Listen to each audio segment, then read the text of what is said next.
Puji Tuhan, haleluya. Salam sejahtera dalam kasih Tuhan Yesus Kristus. Kita patut bersyukur kepada Tuhan karena anugerah Tuhan, karena kebaikan Tuhan. Saya dan saudara masih diberikan kesempatan oleh Tuhan untuk ada sampai pada malam hari ini. Kita bersyukur kepada Tuhan untuk semua yang sudah Tuhan lakukan di dalam setiap kehidupan kita, pribadi lepas pribadi. Puji Tuhan, saudaraku yang kekasih di dalam Tuhan Yesus Kristus. Secara pribadi saya bangga saudara melihat jemaat yang ada di tempat ini. Jemaat yang tetap setia untuk beribadah kepada Tuhan. Di musim pandemi seperti ini, masih tetap kita mau setia beribadah kepada Tuhan. Ada banyak orang yang menggunakan pandemi ini sebagai alasan dari kemalasan mereka, saudara. Tetapi pada malam hari ini saya jujur bangga. Saya melihat jemaat yang ada di tempat ini, di kondisi seperti ini, di situasi seperti ini, tetap mau beribadah kepada Tuhan. Dan saya percaya ini adalah perwujudan iman kita kepada Tuhan. Amin. Iman kita kepada Tuhan. Mungkin orang-orang di luar sana bilang kita orang-orang yang bodoh, dalam tanda petik ya, dalam tanda petik. Orang-orang yang bodoh, yang mau mencari masalah.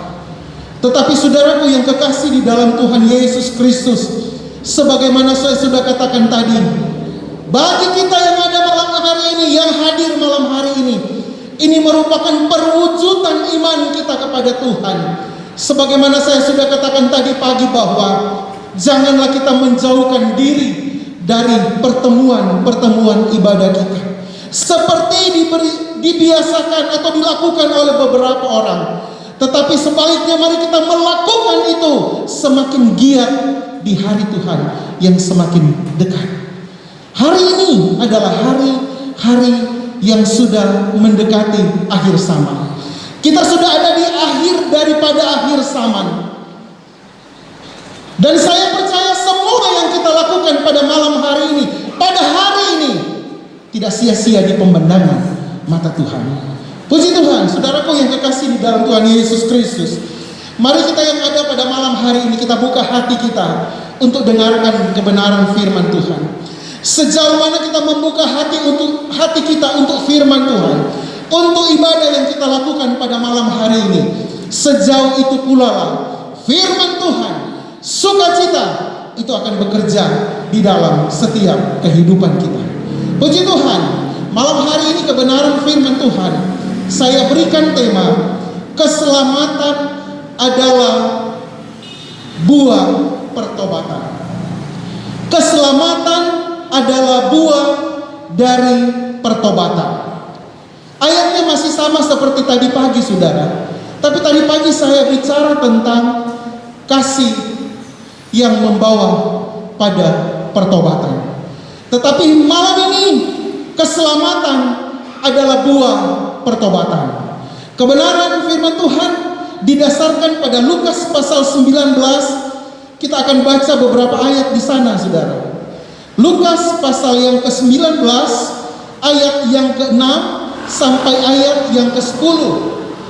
Lukas pasal 19 ayat 6 sampai ayat yang ke-10. Mari kita bangkit berdiri dan kita akan bacakan bersama-sama ayat ini pada hitungan yang ketiga. 2, 3. Lalu Sakeus segera turun dan menerima Yesus dengan sukacita. Tetapi semua yang melihat itu bersungut-sungut, katanya, ia menumpang di rumah orang berdosa. Ayat 8. Tetapi Sakeus berdiri dan berkata kepada Tuhan, Tuhan, setengah dari milikku akan kuberikan kepada orang miskin. Dan sekiranya ada sesuatu yang kuperas dari seseorang, akan kukembalikan 4 kali lipat. Kata Yesus kepadanya, hari ini telah terjadi keselamatan kepada rumah ini, karena orang ini pun anak Abraham. Sebab anak manusia datang untuk mencari dan menyelamatkan yang hilang. Amin. Silakan duduk. Saudaraku yang kekasih di dalam Tuhan Yesus Kristus, setiap kita yang ada pada malam hari ini, semua orang percaya, ketika kita mengambil keputusan, kita mempercayai Yesus sebagai Tuhan dan Juru Selamat di dalam hidup kita, tujuan kita adalah keselamatan. Amin.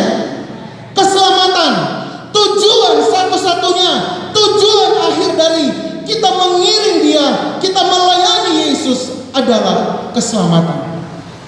Keselamatan adalah kerinduan dari setiap orang percaya, saudara. Bagi saya dan bagi saudara juga. Tetapi untuk bisa memperoleh keselamatan itu, saudara, ada harga yang harus kita bayar. Ada sesuatu yang harus kita kerjakan. Yang tadi, pertobatan. Itu harga yang harus kita bayar untuk bisa memperoleh keselamatan. Banyak orang memahami istilah, sebelum kita masuk, saudara, banyak orang memahami istilah pertobatan berarti berbalik dari dosa. Tidak salah, saudara, benar. Ini bukanlah definisi Alkitab mengenai pertobatan, tetapi saudara, berbalik dari dosa itu bukanlah definisi Alkitab mengenai pertobatan. Dalam Alkitab, kata bertobat itu berarti berubah pikiran. Ada ayat-ayat sebenarnya, saudara, tapi saya tidak tampilkan. Dalam Alkitab, kata bertobat berarti berubah pikiran, saudara. Jadi, definisi pertobatan yang Alkitabiah adalah perubahan pikiran yang menghasilkan perubahan tingkah laku. Jadi ini definisi pertobatan yang Alkitabiah, saudara. Bukan sekedar berbalik dari dosa, saudara, tetapi perubahan pikiran yang menghasilkan perubahan tingkah laku. Itu pertobatan menurut definisi Alkitab. Saudaraku yang kekasih di dalam Tuhan Yesus Kristus, dan di dalam kebenaran firman Tuhan, saudara, kalau kita kembali kepada apa yang sudah kita bicarakan tadi tentang keselamatan itu, pertobatan adalah harga yang harus kita bayar, sesuatu yang kita harus lakukan untuk bisa memperoleh keselamatan. Firman Allah berkata di dalam Kisah Rasul pasal yang ke-14, Kisah Rasul pasal yang ke-14 ayat yang keempat, Kisah Rasul pasal 4 ayat yang ke-12, firman Tuhan berkata, dan keselamatan tidak ada di dalam siapapun juga selain di dalam Dia, di dalam Yesus Kristus.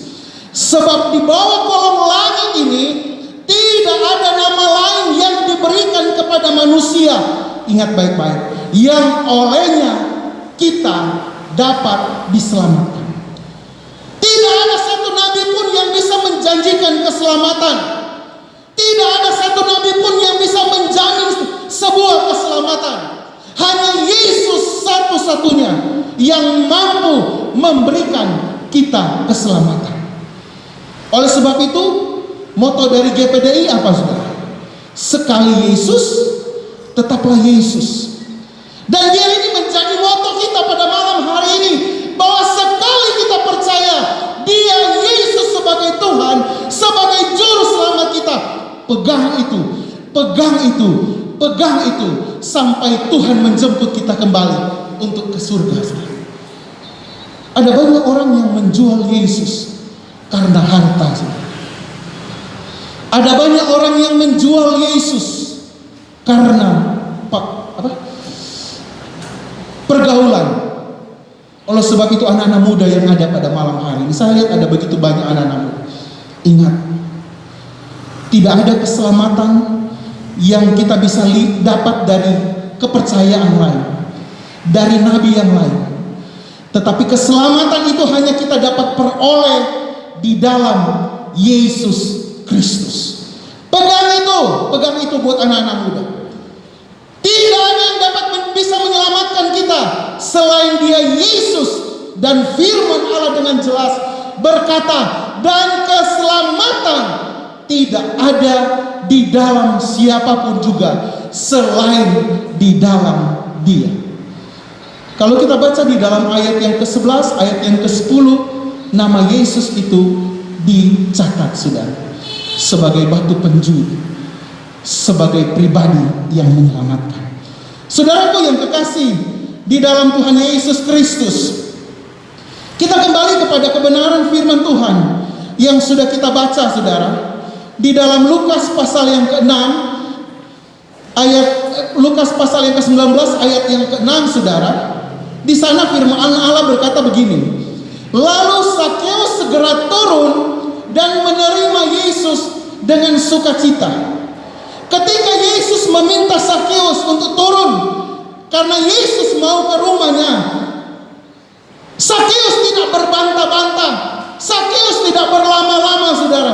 Tetapi firman Allah menuliskan bahwa Sakeus itu langsung turun, saudara.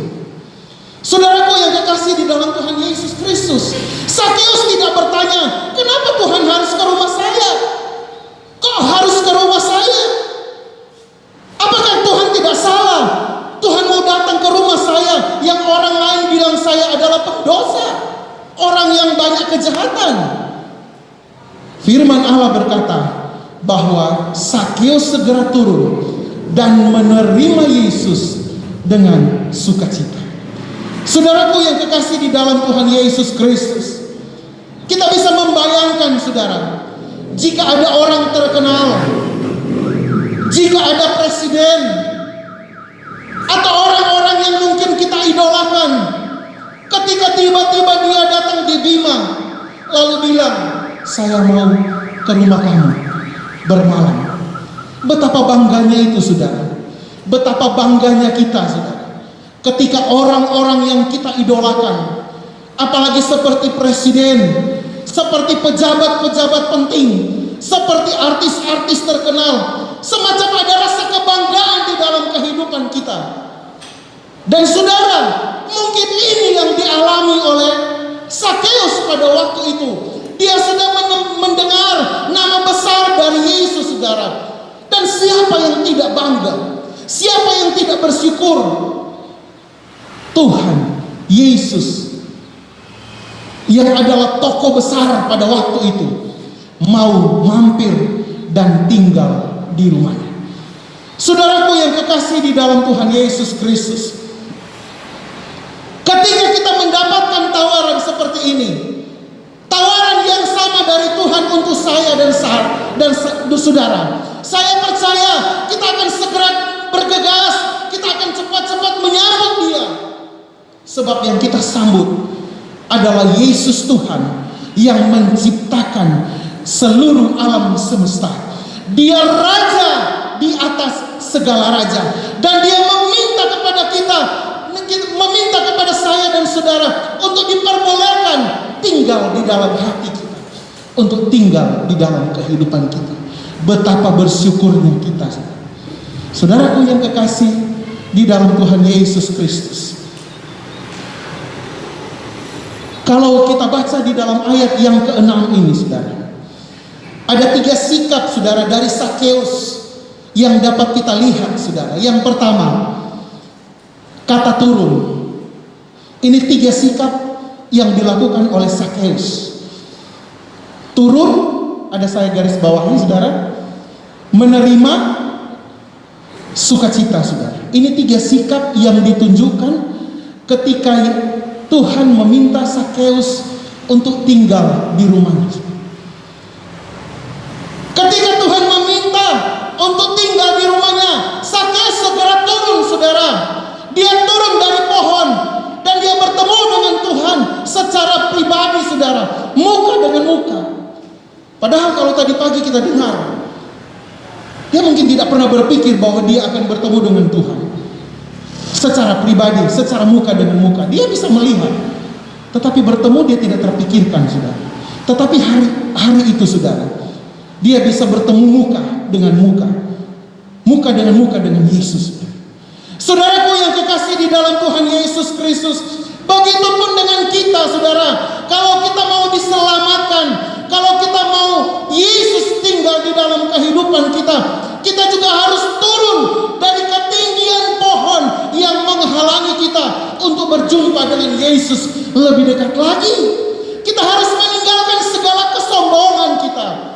Kita harus meninggalkan segala kecongkakan kita, masa lalu kita, ketakutan kita, kekhawatiran kita.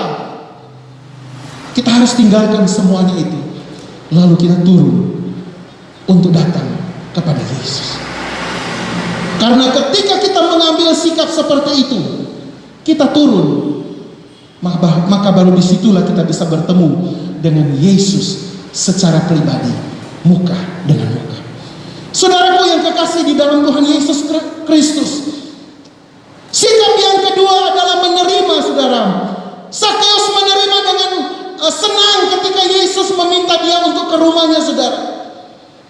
Betapa sukacita dia, betapa bangganya dia, saudara. Dan ini juga merupakan gambaran kehidupan kita. Pada saat Yesus datang memanggil saya, memanggil saudara, kita harus menerima dia, saudara. Karena saudara, ketika Tuhan memanggil kita, itu semua semata-mata untuk kebaikan kita. Ketika kita menerima panggilannya, itu semua semata-mata untuk kebaikan saya dan untuk kebaikan saudara. Karena ketika kita menerima panggilan Tuhan, kita akan merasakan damai sejahtera. Kita akan mendapatkan kekuatan. Apalagi ketika kita melangkah di hari-hari ini tanpa Yesus di dalam kehidupan kita, kita tidak akan kuat, saudara. Selain pandemi, permasalahan ekonomi terjadi begitu dahsyat di hari-hari ini. Kalau tidak ada Yesus yang menguatkan kita, maka kita tidak akan kuat. Kita tidak akan mampu berjalan. Sikap yang ketiga, saudara, sukacita. Sakeus bersukacita karena Tuhan mau tinggal di rumahnya. Ia bersukacita karena Tuhan tidak pernah mempersoalkan semua kejahatannya. Dia bersukacita karena Tuhan tidak pernah mempersoalkan dosa-dosanya. Begitupun dengan kita, begitupun dengan saya, begitupun dengan saudara. Bahwa panggilan Tuhan harus kita sambut dengan sukacita. Karena panggilan Tuhan itu membawa kita pada pertobatan dan keselamatan. Panggilan Tuhan itu, ajakan Tuhan itu membawa kita pada pertobatan dan keselamatan. Saudara, ketika kita diselamatkan, ketika kita masuk pada pertobatan, firman Allah berkata, bukan hanya kita yang bersukacita, tetapi seisi surga bertempi sorak, bersukacita karena ada satu jiwa yang diselamatkan. Saudaraku yang kekasih di dalam Tuhan Yesus Kristus. Tetapi kalau kita membaca di dalam ayat yang ke-7, saudara, dia sudah bersukacita, dia sudah bersyukur. Tetapi kita lihat di ayat yang ke-7, tetapi semua orang yang melihat hal itu bersungut-sungut, katanya, ia menumpang di rumah orang berdosa. Saudaraku yang kekasih di dalam Tuhan Yesus Kristus, firman Allah menuliskan, tetapi semua orang yang melihat itu bersungut-sungut. Mereka tidak menerima itu. Mereka tidak rela Yesus mau datang ke rumah orang berdosa. Mereka bersungut-sungut. Mungkin mereka bilang, kenapa Yesus yang adalah suci, dia mau tinggal di rumah pendosa, saudara? Kenapa Tuhan mau ke rumah itu, sedangkan dia sudah terlalu banyak kejahatan yang dia lakukan, saudara? Saudaraku, ketika satu orang bertobat, dia mau mengakui Yesus sebagai Tuhan, dia mau beribadah, saudara, kita jangan pernah memandang itu sebuah maksudnya jangan meremehkan mereka, saudara. Jangan kita memandang sebelah mata ketika ada orang yang berdosa, yang mungkin kita kenal dia orang yang jahat, orang yang tidak baik, tetapi mungkin lewat karya Tuhan dia bisa menerima Yesus sebagai Tuhan. Kita harus menyambut dia, menyambut orang-orang tersebut itu dengan sukacita. Saudaraku yang kekasih di dalam Tuhan Yesus Kristus, ini realita yang sering terjadi, saudara. Terkadang ketika kita mau hidup benar di hadapan Tuhan, ketika kita mau berubah cara hidup kita, pastilah ada suara-suara sumbang. Itu yang saya bilang tadi. Ada suara-suara sumbang yang terdengar.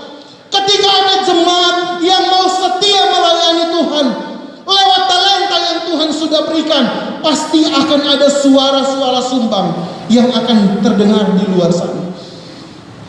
Tetapi satu hal yang ingin saya katakan kepada kita malam ini, ketika kita menghadapi itu, kita sudah mengambil keputusan untuk mengikut Tuhan, ada suara-suara sumbang yang kita dengar di luar sana. Jangan membuat kita berhenti melangkah, saudara. Tetaplah kuat di dalam Tuhan. Karena keputusan yang saudara ambil, keputusan yang kita sudah ambil, itu adalah keputusan yang tepat.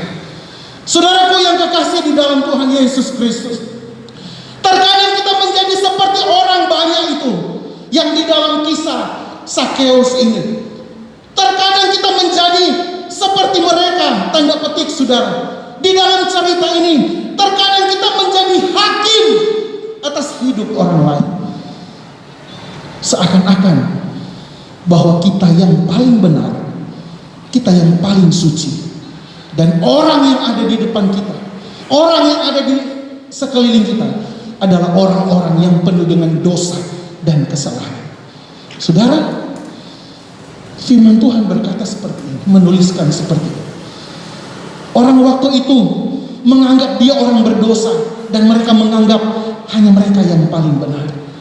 Dan saudara, realita itu terjadi di dalam gereja Tuhan. Terkadang kita menjadi hakim atas hidup orang lain. Kita menjadi hakim atas hidup seseorang, saudara. Baik kalau dia tetap kuat, saudara. Baik kalau dia tetap bertahan di dalam Tuhan. Tapi kalau dia kecewa, saudara, dia meninggalkan Tuhan, bukankah kita menjadi penyebab satu jiwa terhilang? Saudara,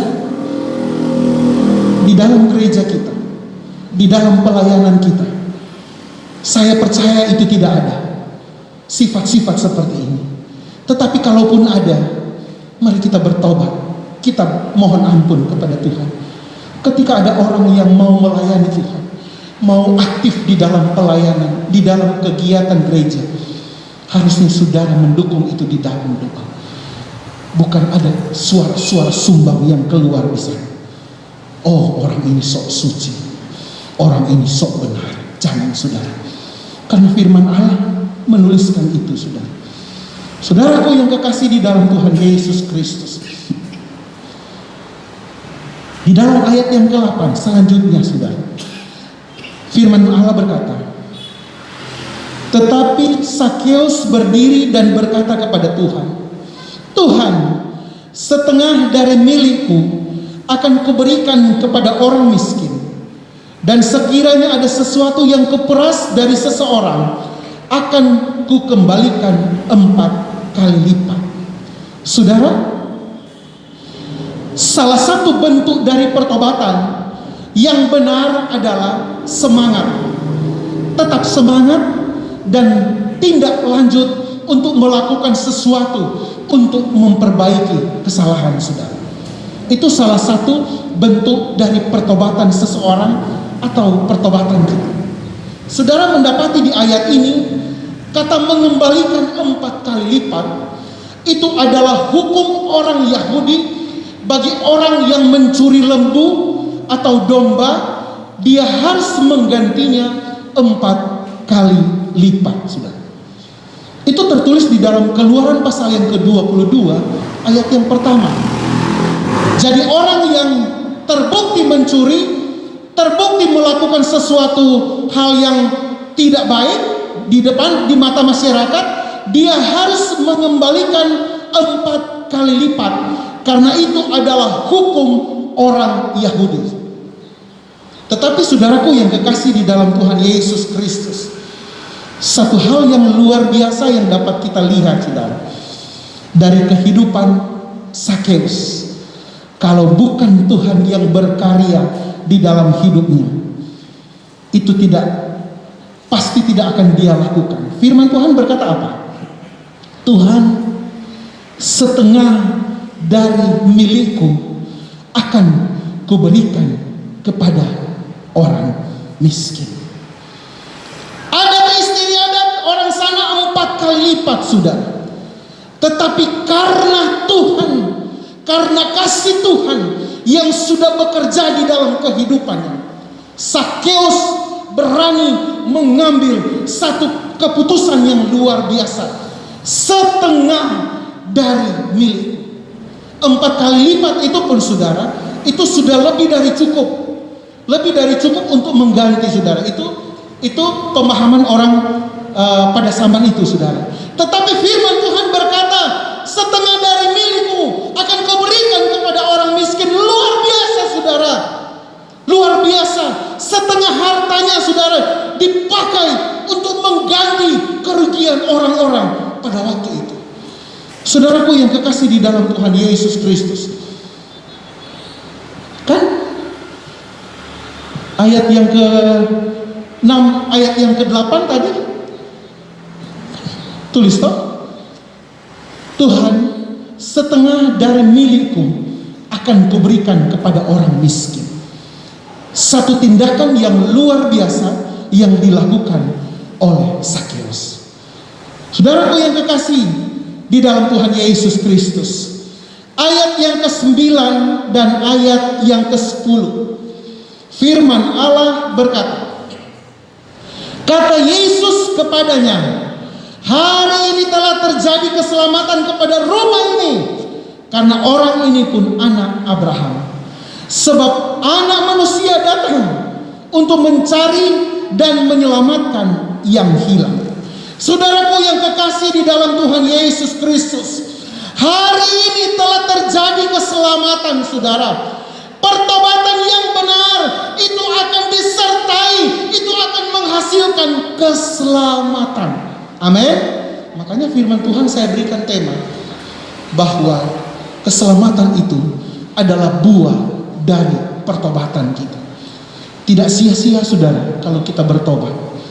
Tidak sia-sia, saudara, kalau kita hidup benar di hadapan Tuhan. Kita pasti akan mengalami, kita pasti akan memiliki, kita pasti akan memiliki yang namanya mahkota keselamatan dalam hidup kita. Sakeus yang mengalami kasih Tuhan, kemudian dia bertobat, akhirnya mendapatkan sesuatu yang paling berharga, yaitu mendapatkan keselamatan.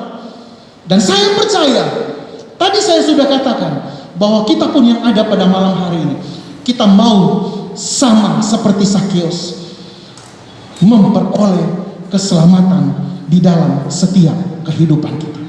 Saudaraku yang kekasih di dalam Tuhan Yesus Kristus, kembali kepada pernyataan firman Tuhan pada malam hari ini. Keselamatan itu hanya kita peroleh di dalam Tuhan. Tidak ada di tempat lain, tidak ada di nabi lain, hanya di dalam Tuhan Yesus Kristus. Ayat yang ke-10, Yesus datang ke dunia ini untuk mencari dan menyelamatkan yang hilang. Sama seperti seorang gembala yang baik, dia tidak akan membiarkan satu domba pun hilang. Dalam kawanan domba, kalau ada satu yang kurang, saudara, dia akan membawa yang ke-99, lalu dia akan mencari yang satu. Saudara, itulah yang akan Tuhan lakukan dalam kehidupan kita. Ketika kita terhilang, mungkin kita tidak terhilang lama, tetapi yakinlah, satu saat Tuhan akan mencari kita, lalu Tuhan akan menyelamatkan kita. Tuhan Yesus memberkati kita pada malam hari ini. Biarlah kebenaran firman Tuhan yang kita dengar pada malam hari ini menjadi kekuatan, mungkin terlalu sederhana buat kita pada malam hari ini. Tapi saya percaya bahwa firman Tuhan yang sudah disampaikan itu tidak akan pernah kembali dengan percuma. tidak akan kembali dengan sia-sia. Firman Tuhan itu akan bekerja di dalam setiap kehidupan kita. Lalu dia akan berproses, dia akan memproses kehidupan kita. Kita menjadi anak-anak Tuhan yang terbaik di hadapan Tuhan. Angkat satu pujian. Yesus, Engkau Juru Selamat, walau ku harus berjalan.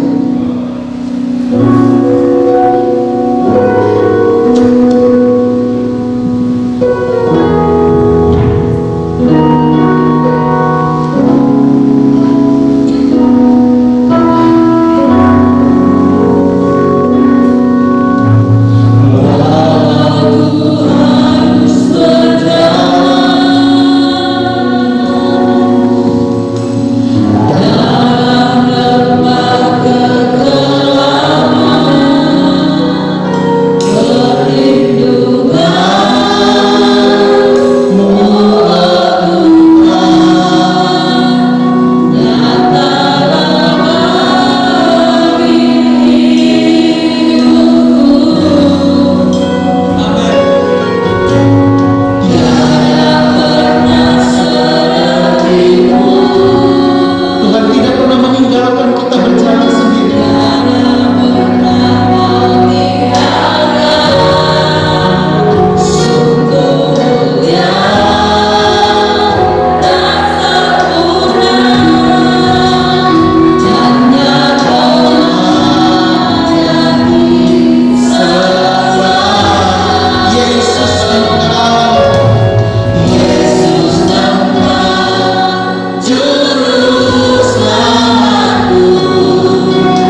firman bagi setiap pribadi kami. Kami bangga memiliki Engkau. Kami bangga memiliki Engkau Yesus sebagai Tuhan dan Juru Selamat kami. Menjadi iman kami, menjadi keyakinan kami, Tuhan akan selalu berserta dengan setiap kehidupan kami. Kami sudah mendengarkan kebenaran firman-Mu. Hamba-Mu sudah berhenti berbicara, tapi hamba-Mu percaya bahwa firman Tuhan yang sudah kami dengar pada malam hari ini itu akan menjadi kekuatan bagi setiap pribadi yang sudah mendengarkan firman. Terima kasih Tuhan. Terima kasih Tuhan Yesus. Sebentar kami akan memberikan korban persembahan. Sebelum kami memberikan persembahan, Tuhan taruh di dalam setiap kehidupan kami satu sikap. Ketika kami memberi dengan sukacita, dan kami terlalu yakin Tuhan akan balas berlipat kali ganda buat setiap kehidupan kami. Terima kasih Tuhan. Ini yang menjadi doa kami Bapa.